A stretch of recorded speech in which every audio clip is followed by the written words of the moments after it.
2 से लेकर 5 तक पहाड़े बनाना सीखेंगे। ओके? Yes ma'am. मेरे साथ साथ बोलते जाओ।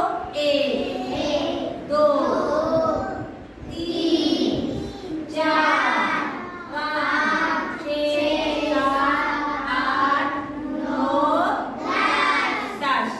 अब हम 2 का पहाड़ा बनाएंगे। पहले हमने 1 से लेकर 10 तक गिनती लिखी है।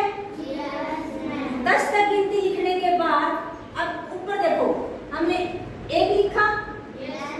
1 के बाद क्या आएगा? 2। यहाँ पर हम लिखेंगे 2।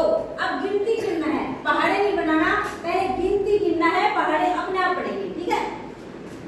1 के बाद क्या आएगा? 2। 1 के बाद क्या आएगा? 2 के बाद इधर देखो कितना आएगा? 2 के बाद 3। 3 के बाद 4। यहाँ क्या लिखेंगे? 4 के बाद क्या आता है? 5। 5 के बाद 6।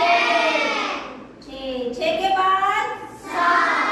7 के बाद 8 के बाद 9 के बाद 10। 10 के बाद 11 के बाद